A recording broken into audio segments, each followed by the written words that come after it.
Gajwel Pragnapur municipal పరిధిలోని 15వ వార్డులో స్థానిక కౌన్సిలర్ ఉప్పల మెట్టయ్య ఆధ్వర్యంలో బీఆర్ఎస్ పార్టీ మెదక్ పార్లమెంట్ అభ్యర్థి వెంకట్రామరెడ్డిని గెలిపించాలని కరపత్రాలతో ఇంటింటి ప్రచారం నిర్వహించారు. ఈ సందర్భంగా ఉప్పల మెట్టయ్య మాట్లాడుతూ మాజీ ముఖ్యమంత్రి కేసీఆర్ గజ్వేల్ ను అన్ని రంగాల్లో అభివృద్ధి చేశారని, ఇక్కడ నుండి వెంకట్రామరెడ్డికి భారీ మెజార్టీ అందించాలని ఓటర్లకు విజ్ఞప్తి చేశారు. ఏ ఇంటికి వెళ్లినా కారు గుర్తుకు ఓటు వేస్తామని ప్రజలు హామీ ఇస్తున్నారని, కేసీఆర్ వల్లే ఈ ప్రాంతం అభివృద్ధి చెందిందని, స్వంత నిధులతో సేవ చేస్తానంటూ మన ముందుకు వస్తున్న వెంకట్రామరెడ్డి గెలుపు కోసం ప్రతి ఒక్కరూ కృషి చేయాలని కోరారు. నీటినైతే ప్రతి ఇంటికి ఆడ మనిషి బయటికి వెళ్లకుండా ఇంట్లోనే మిషన్ భగీరథ అని పెట్టి ప్రతి వాళ్ళకు నీళ్లు అందించే పరిస్థితి చేసి ఆడవాళ్ళను బయటికి రాకుండా చేసిండు. వైద్యానికి వచ్చేస్తే వైద్యంలో అపూర్వమైనటువంటి విజయాలు సాధించి గజ్వేల్లో ఒక 1000 పడకల గది కానీ, ఒక 100 పడకల గది కానీ, శిశువులకు 1000 పడకలు, అందరికీ కూడా 100 పడకలతోటి అద్భుతమైనటువంటి ప్రగతిని తీసుకొచ్చిండు. అలాగే విద్య లోపల KG to PG వరకు బ్రహ్మాండమైన కాలేజీలు కట్టించి విద్య ఉచితంగా చెప్పడానికి ప్రయత్నం చేస్తున్నాడు. అలాంటి మహా వ్యక్తి, అందరి కన్సర్న్లో ఉన్న వ్యక్తి. అలాగే ఆయన కన్సర్న్లో ఉన్నటువంటి హరీష్ రావు గారైతే గజ్వేల్ని తన సొంత గుండెలాగా చూసుకొని ఒక మంచి అభివృద్ధి పథకంలో తీసుకొచ్చిండు. మనకు ఒక మంచి రింగ్ రోడ్డు, అద్భుతమైన రింగ్ రోడ్ ఇచ్చిండు 170 కోట్లతోటి. వాటర్కి అయితే పుష్కలమైన వాటర్, చెరువులు అద్భుతంగా తీర్చిదిద్దిండు, ప్రకృతిని ఆనందపరిచిండు. ఇటు నీళ్ళని తీసుకొచ్చిండు. పంచభూతాలు ప్రకృతి, పంచభూతాలలో నీరుని తీసుకోగలిగితే నీటిని అన్నీ తీసుకొచ్చి మన భూమి మీదకి తీసుకొచ్చిండు. ఆ భూమి పుష్కలంగా పంట వండి రైతులు ఆనందంగా ఉన్నారు. రైతులు ఆనందంగా ఉంటే భూమి ఆనందపడ్డది, అటు నీళ్లు ఆనందపడ్డాయి. దాంతో చెట్లు పెరిగే వరకు ప్రకృతి గాలి కూడా ఆక్సిజన్ బాగా పెరిగి అటు కూడా ఆక్సిజన్ పెరిగింది. అందరికీ ఆరోగ్యాలు సుఖ సంపదలు ఇచ్చిండు.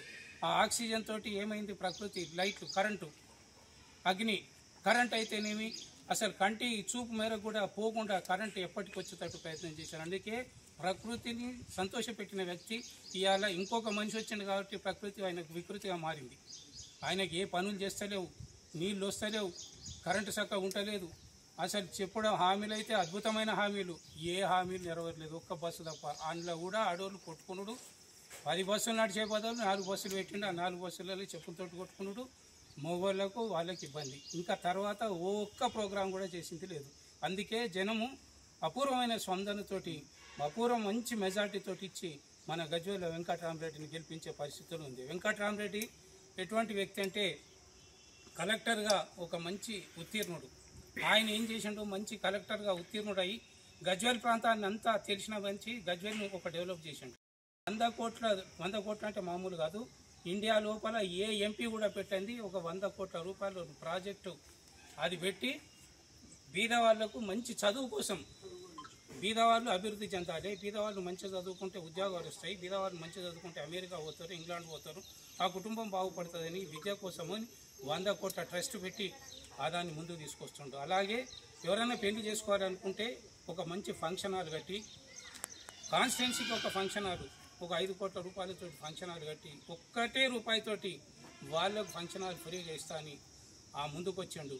ఆయన మంచి సంపన్నుడు, వాళ్ళ కుటుంబమే పెద్ద కుటుంబం. అలాంటి మంచి సంపన్నమైన కుటుంబంలోకి వచ్చిన వ్యక్తి కాబట్టి ఆయన సంపాదించింలో కొంత భాగం ఒక 20% అన్న ప్రజలకు చెందాలన్న మంచి సద్భావనతో ఆయన ముందుకు వచ్చిండు. కాబట్టి మీరు అందరూ ఆలోచించాలి. 3 ఫోటోలు ముంగట పెట్టుకోండి, బేరీ చేయండి. ఫస్ట్ వెంకట్రామరెడ్డిని చూడండి, తర్వాత మనిషిని చూడండి, తర్వాత మనిషిని చూడండి. ఎవ్వరు ఏదానికి పనికిరారు. వెంకట్రామరెడ్డి అనేటోడు మన గజ్వేల్కి కానీ, ఈ ప్రాంతానికి కానీ, ఈ కాన్స్టిట్యున్సీకి కానీ, దేశానికి కూడా ఉపయోగపడతాడు. ఎందుకంటే తెలివిపరుడు. ఇక ప్రభుత్వం అయితే దేశంలో సంకీర్ణ ప్రభుత్వమే వచ్చిందే అనుకో. ఆ సంకీర్ణ ప్రభుత్వం వస్తే మరి మంచి సంపన్నుడు, తెలివి కలవాడు కాబట్టి మంచి మంత్రి పోస్టు ఇచ్చేసి ఇంకా గజ్వేల్ని డెవలప్ చేసే పరిస్థితి ఉంటుంది. కాబట్టి అందరూ గ్రహించాలి. దయచేసి కారు గుర్తు ఓటేయాలి. వెంకట్రామరెడ్డి గారిని అద్భుతమైన మెజార్టీతోటి గెలిపించవలసిందిగా ప్రజలందరినీ కోరుతున్నా. కేసీఆర్ గారి నాయకత్వం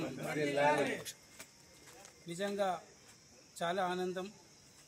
2 రోజులున్న ఎలక్షన్స్, 13వ తారీఖు నాడు ఎలక్షను, 4వ నంబర్ మీద ముద్ర పెడతామని ఇక్కడ ప్రజలందరూ మూకమ్మడిగా చెప్తున్నారు. ఈ ప్రపంచం అంతా కేసీఆర్ది. కేసీఆర్ ఒక అద్భుతమైనటువంటి దైవ స్వరూపం అనుకోవచ్చు. గొప్ప మనిషి. తెలంగాణ సాధించి ఒక మంచి బంగారు తెలంగాణగా రూపుదిద్దినటువంటి వ్యక్తి కేసీఆర్ గారు. కరెంట్ అయితేనేమి, నీళ్ళు అయితేనేమి, చదువులు అయితేనేమి, వైద్యం అయితేనేమి, ప్రతి దానిలో కూడా కేసీఆర్ పనిచేసి చూయించి అందరికీ అందుబాటులో ఉండి పనిచేశారు. ఆర్థికంగా రాష్ట్రాన్ని భారతదేశంలో నంబర్ 1 తీసుకొచ్చాడు. హైదరాబాదు ఐటీ రంగంలో కానీ ఏ రంగంలో కానీ అద్భుతమైన విజయాలు బంద్ చేయాలి. ఇప్పటి వరకు కూడా కార్కే వేస్తున్నాం. ఎందుకు వేస్తున్నాము?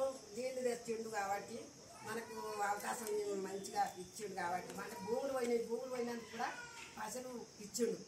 ఏమి అవధికం చేయలే. చేసిన పనులన్నీ మంచిగానే ఉన్నాయి. కానీ ఇప్పుడు గెలిచిన ఆయన మాత్రము నీళ్లు వస్తలేవు. ఇప్పుడు ఏ కరెంటు కొద్దిగా వస్తలు 3-4 మాట కరెంటు పోతుంది. కరెంటు చక్కగా ఉండలేదు. ఇప్పుడు ఈయన గెలిచి అయితే మాకు ఏమి అవకాశం అనిపిస్తలేదు. కేసీఆర్కే మేము ఓటు చేస్తాం.